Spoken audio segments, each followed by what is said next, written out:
On the afternoon of February 10th, 2025, Seonyu Elementary School in Daejeon, South Korea buzzed with the usual energy of a Monday. The school day had ended and most students either went home or went to an after-school program called a hagwon. For 7-year-old Kim Haneul, a bright and responsible first grader in classroom 2, her day was far from over. With only 1 month left until she would officially be a second grader, Haneul was following her routine as she had done countless times before. At 3:20 p.m., after her regular classes ended, her teacher sent her upstairs to a third grade classroom on the second floor, which is where the arts and crafts program was held. This program was from 3:20 to 4:30. Haneul, like many of the other students in her class, navigated a lot of her daily schedule independently.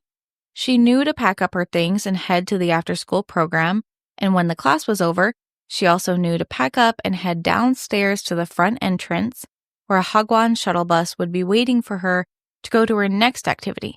But this is only on Monday, Wednesdays, and Thursdays. The after-school program ended at 4:20, and she typically was on the bus ready to go by 4:30. The short walk from the classroom to the bus was a familiar one. She'd been going to this academy for a whole year.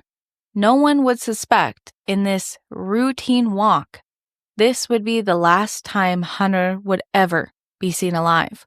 Welcome to Korean True Crime with me, your host, Mimi Mizuko. Thank you to my patrons for making this show possible. You can support Korean True Crime on Patreon today. Join us on Discord for movie nights of films based off of real crimes. Link is in the description. And lastly, and most importantly, I have an exciting announcement to make. Korean True Crime now has merch. This first merch launch is a singular design, which you can see if you have video podcasting, or check out the link in the description. There's multiple different quality and price options, and it ships internationally. Today, I am wearing the Bella Canvas Super Soft in vintage black. I'll put up some pictures of my husband wearing the Heavyweight Comfort t-shirt and the Cotton Heritage sweatshirt. If you're interested in buying this merch, find the link in the description. Warning, today's episode contains some graphic descriptions. Listener discretion is advised.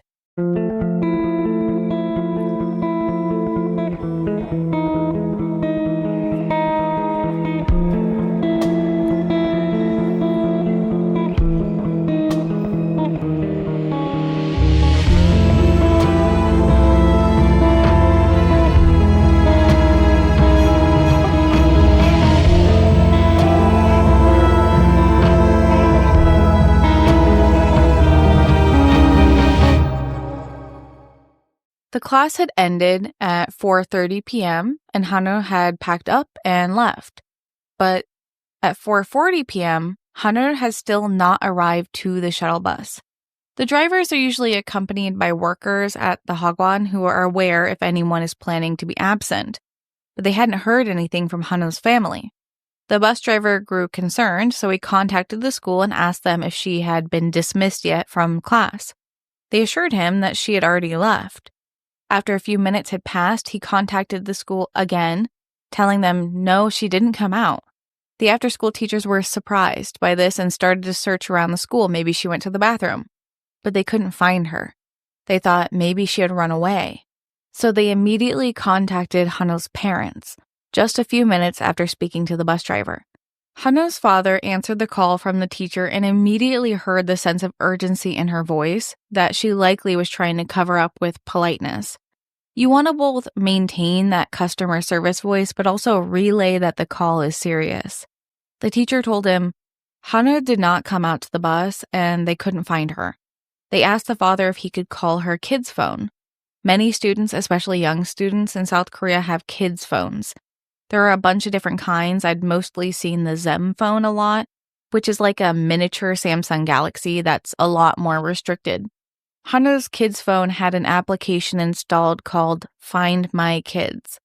The app was installed by her parents, who used it to monitor her location to make sure she got to school safely and just to have peace of mind knowing where she was. They could also monitor her phone usage and see what she was doing on her phone.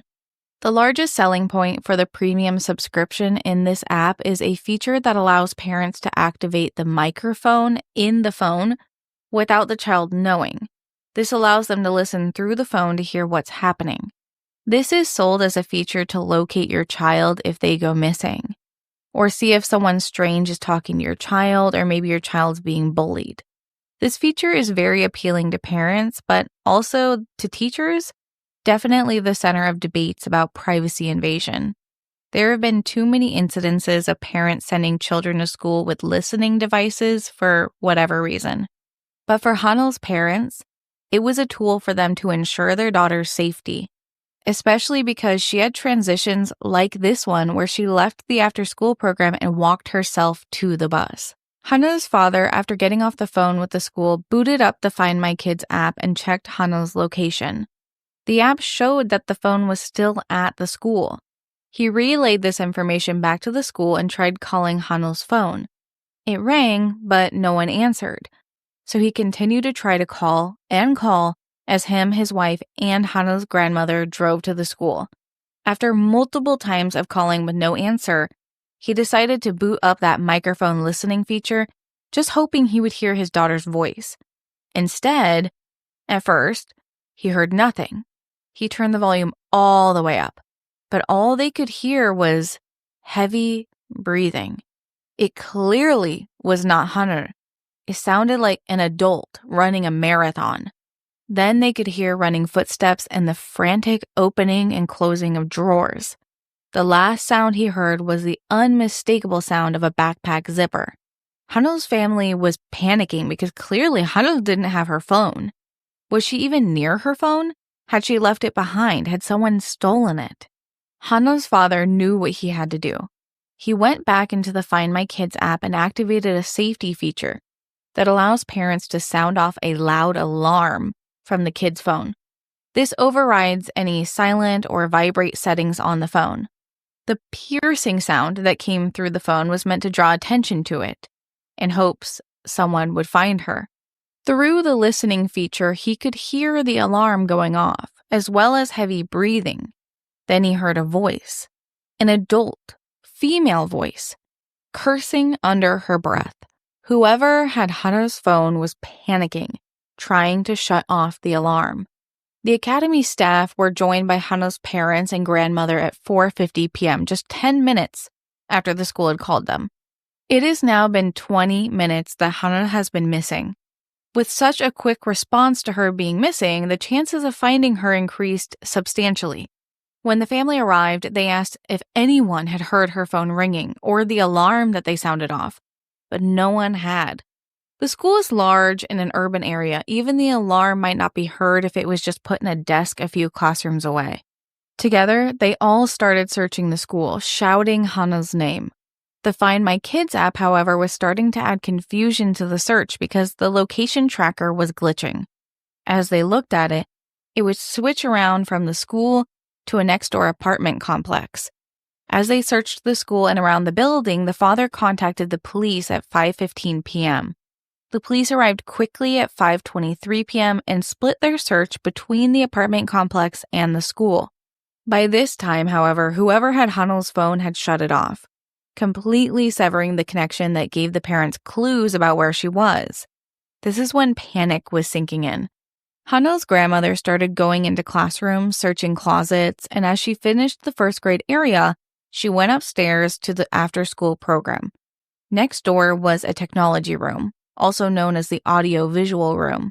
From the hallway, she noticed that the door was slightly ajar. Technology rooms are typically locked because expensive technology like computers, iPads, projectors, etc. can be stolen. The room inside was dark. Grandma Kim couldn't find the light switch on the wall, so she turned on the flashlight on her smartphone.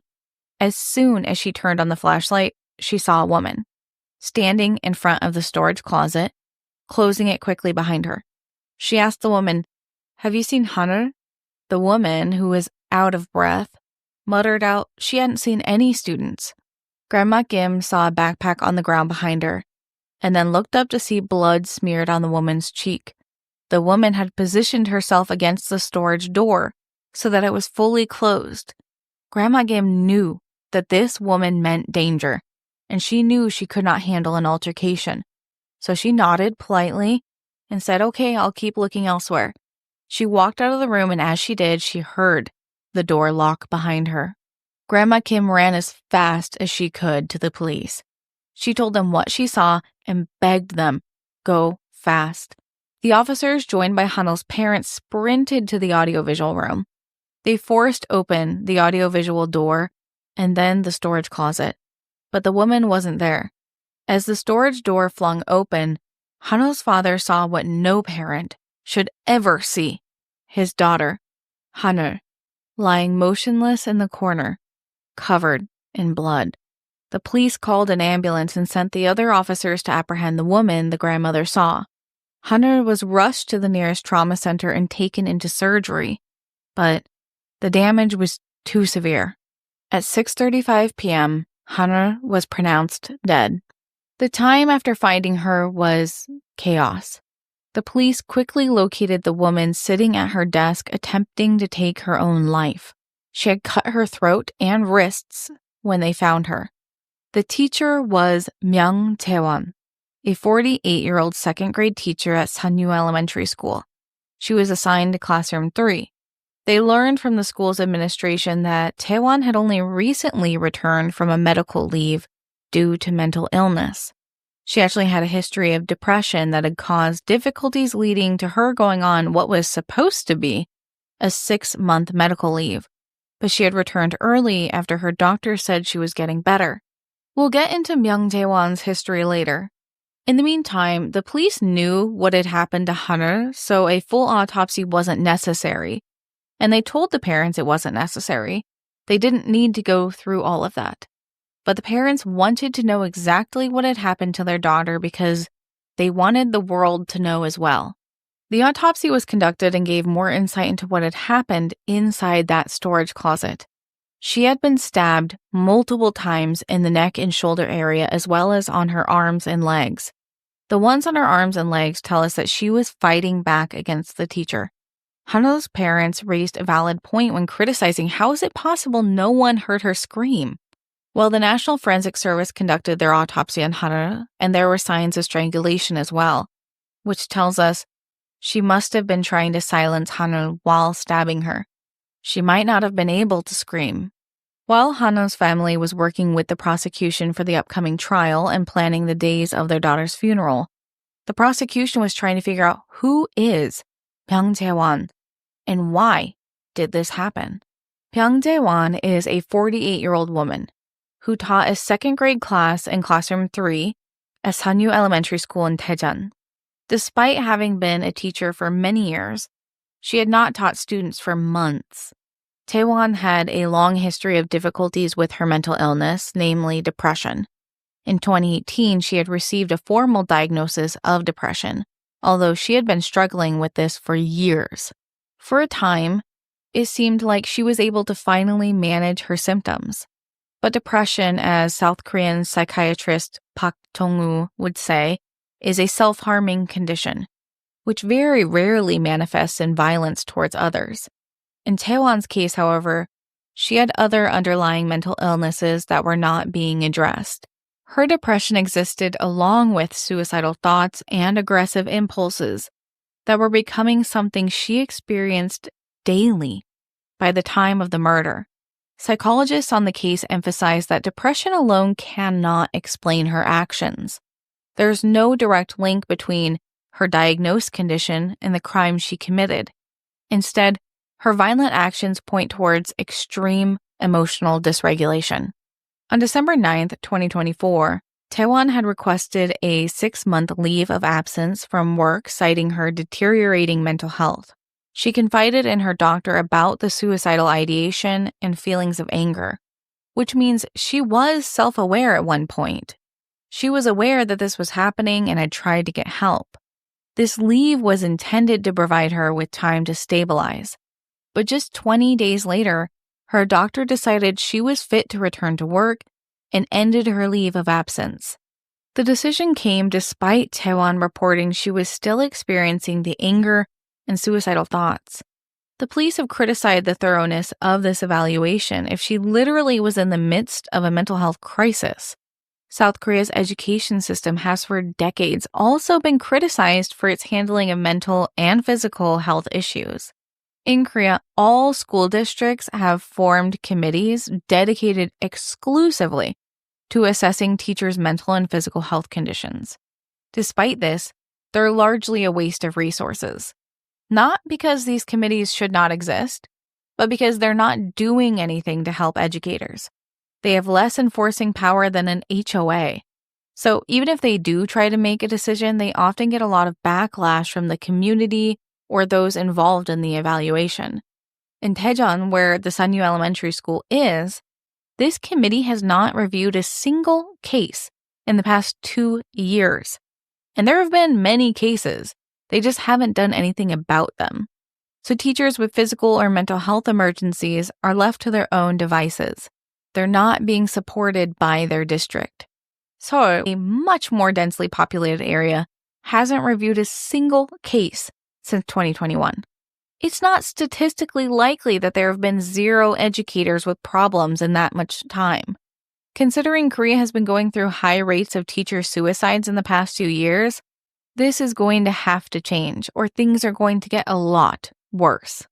This is no excuse for what Myung Jae-won did, because everyone is responsible for their own mental illness, despite it not being their fault.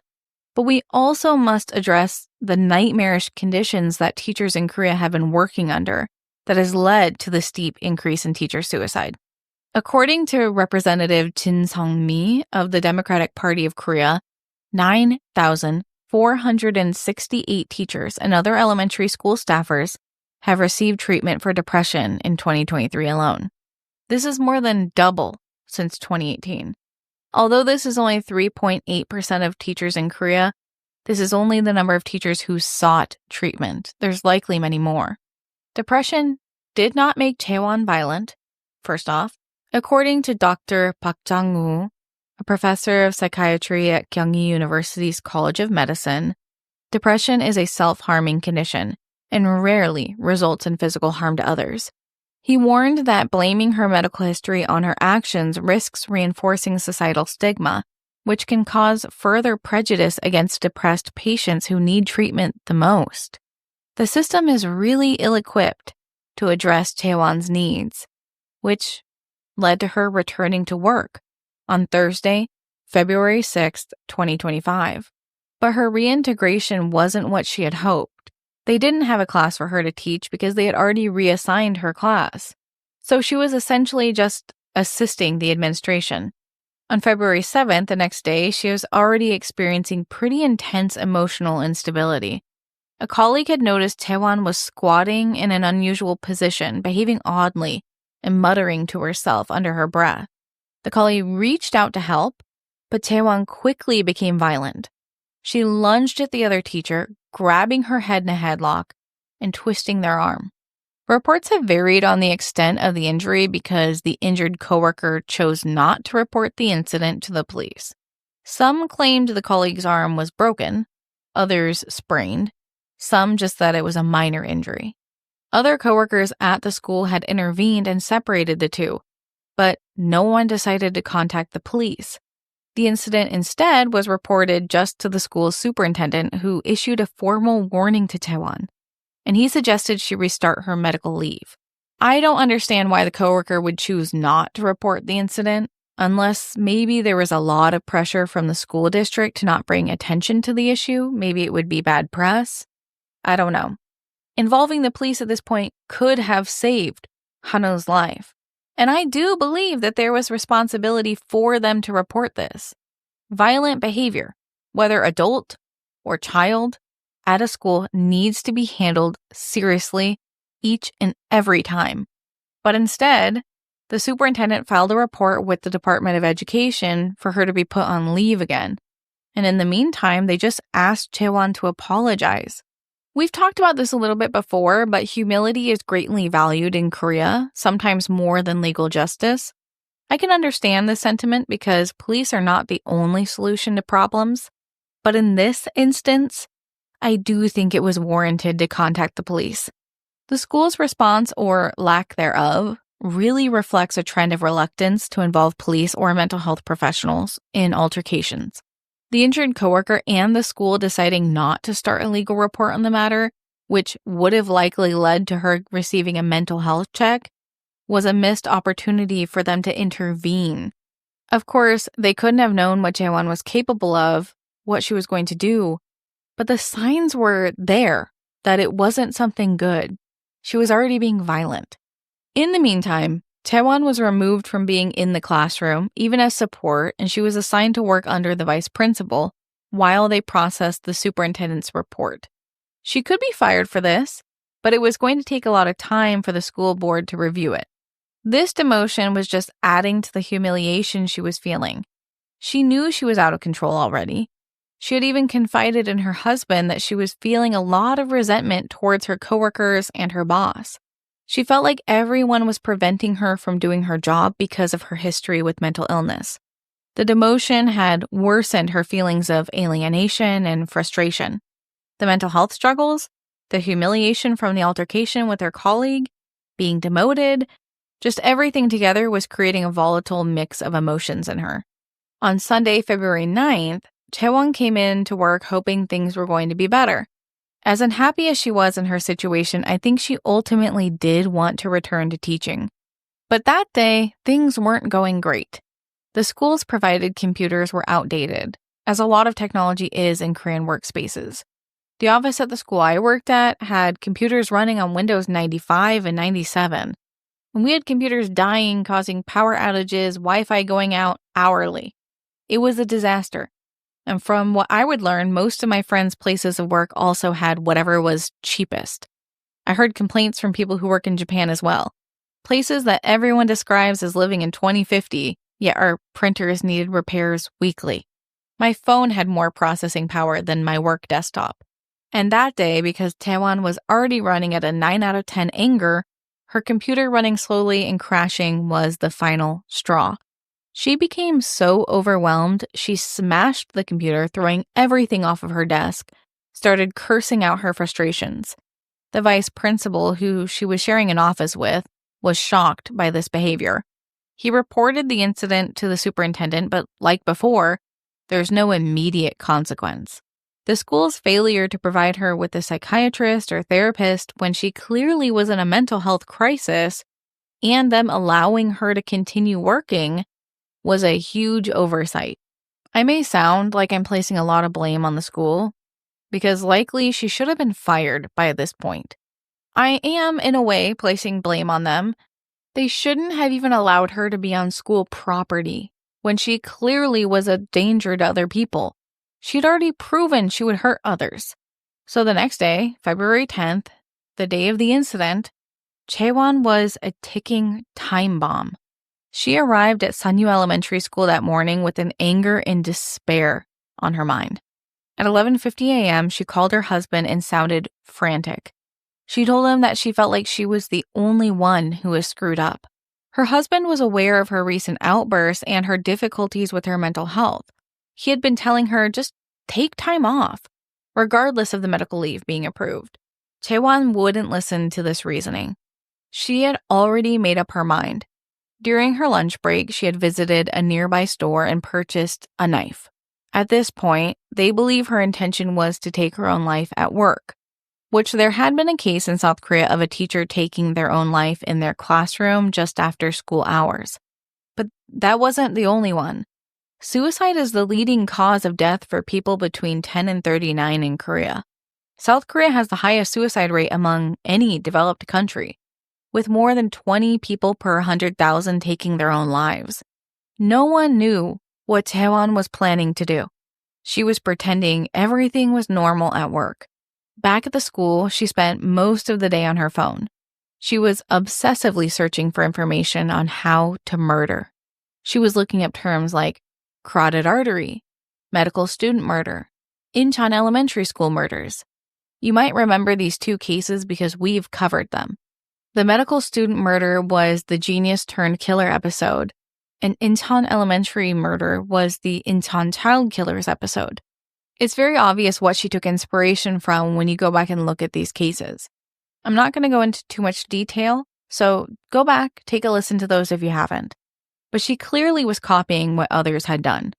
These cases are truly despicable, and knowing that that was her frame of mind as she planned her day shows just how much malice she had in her heart.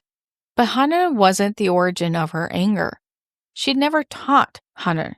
She'd likely only ever seen her in passing. Haneul was just the only student she had access to alone that day. Psychologists would later describe Taewon's behavior as a form of anger transfer. This is also known as displacement. It's a defense mechanism where she redirected her frustrations towards a vulnerable target. Her anger was from work and her continued struggles with her mental health. But she can't confront these sources of pain directly because she's not in that position of power.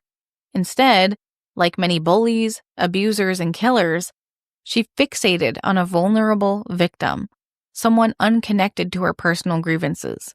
Haneul became that target. Taewon's decision to kill wasn't a sudden impulse, but a premeditated attack. Yes, a very shortly premeditated attack. She hadn't purchased the knife until that day. But the police would learn that she had been searching for how to kill someone for days prior to the attack.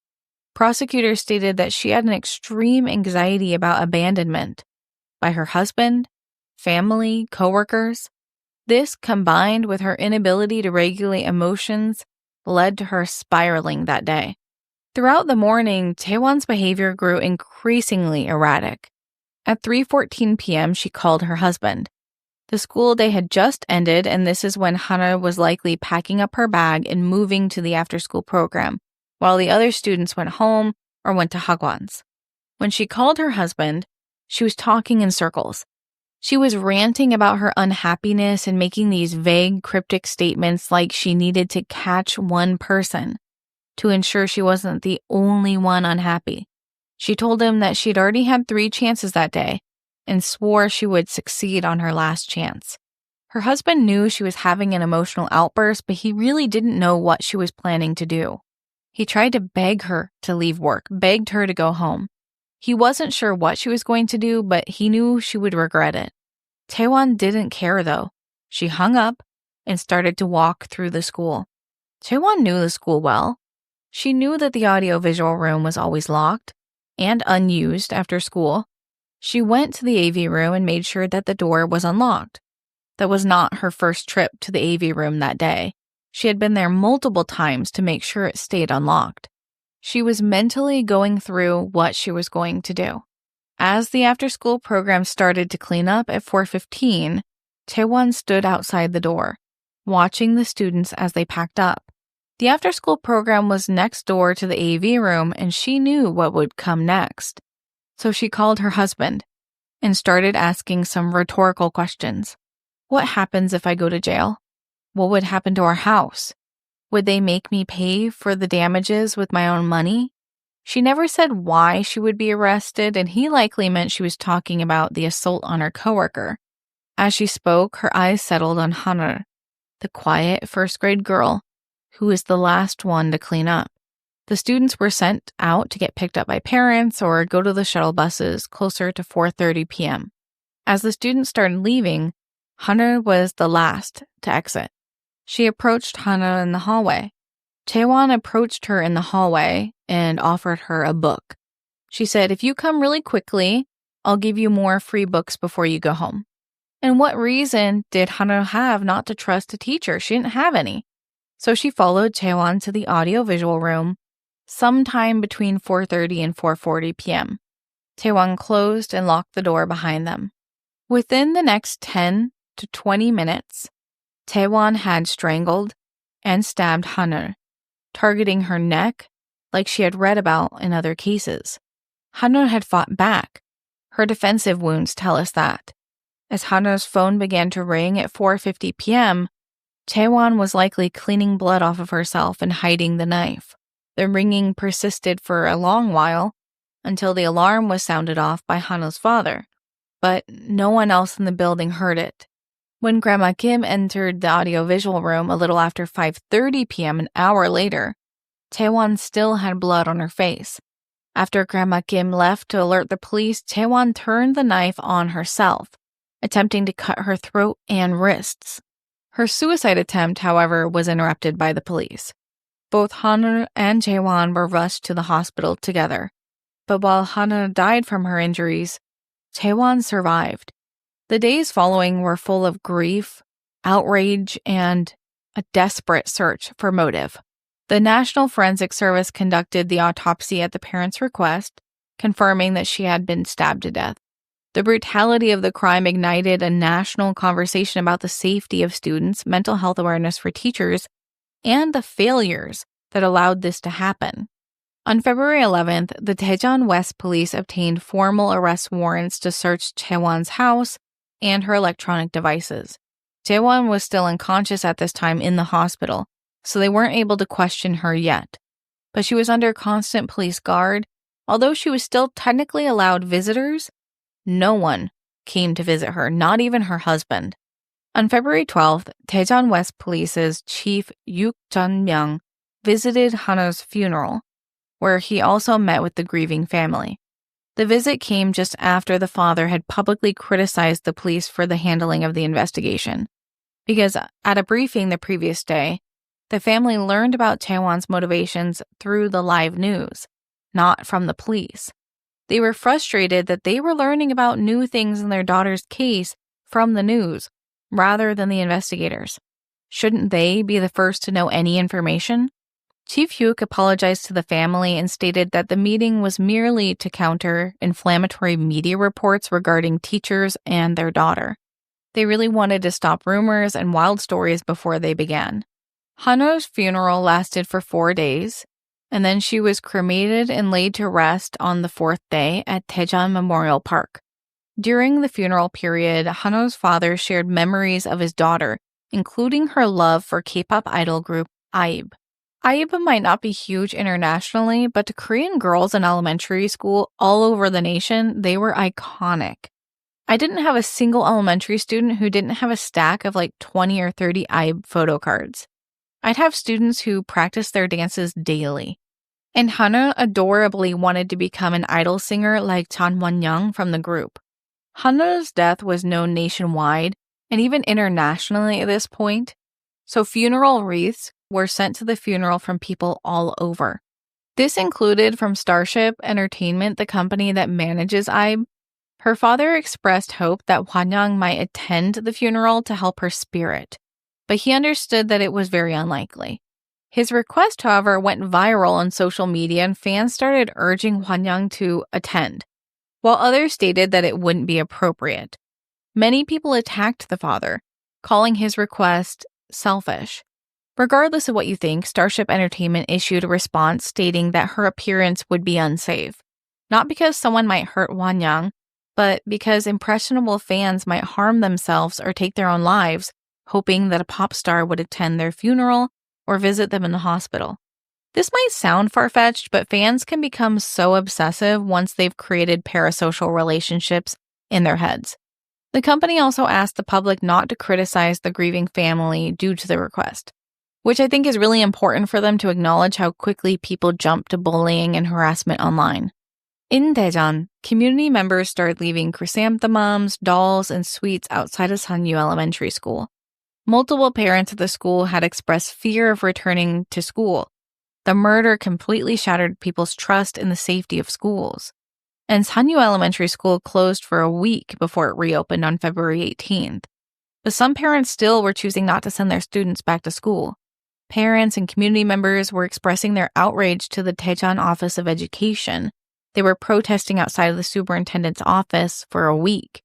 On March 4th, Superintendent Seol Dong-ho issued an apology and announced plans to install over 2,000 CCTV cameras across all public schools in the district. This seemed to appease many of the protesters, but they also wanted acknowledgement of the mistakes that allowed this to happen at all. On March 7th, Daewon was able to finally be questioned, and this is when the police learned most of what we know now about her motive and what she did throughout the morning. She was due to be in court the next day, but she failed to appear, which prompted the police to arrest her and hold her in jail.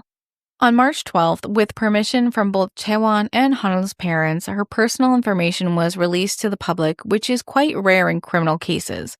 except when a case is as heinous as this one.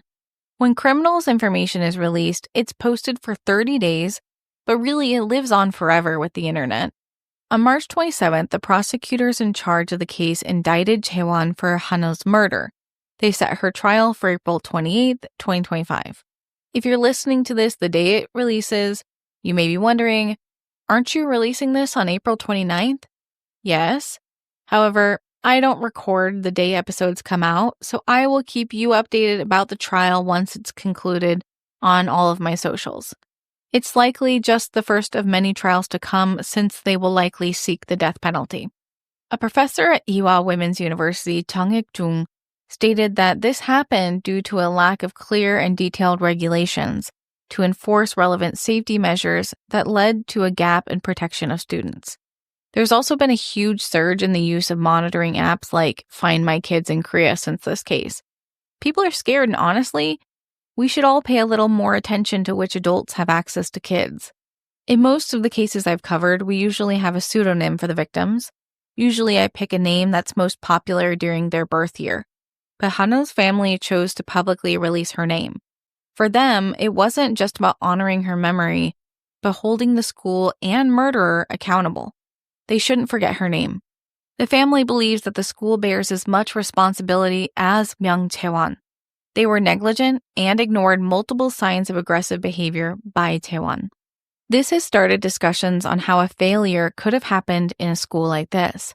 Shouldn't student safety be their top priority? The public's anger reached the education minister Lee Joo-ho, who has proposed a new piece of legislation called the Haneul Act. This was announced on April 23rd. And this proposed law aims to mandate mental health monitoring for teachers, requiring those deemed unfit due to mental illnesses to take mandatory leave. The law also calls for urgent intervention to address unusual or aggressive behavior.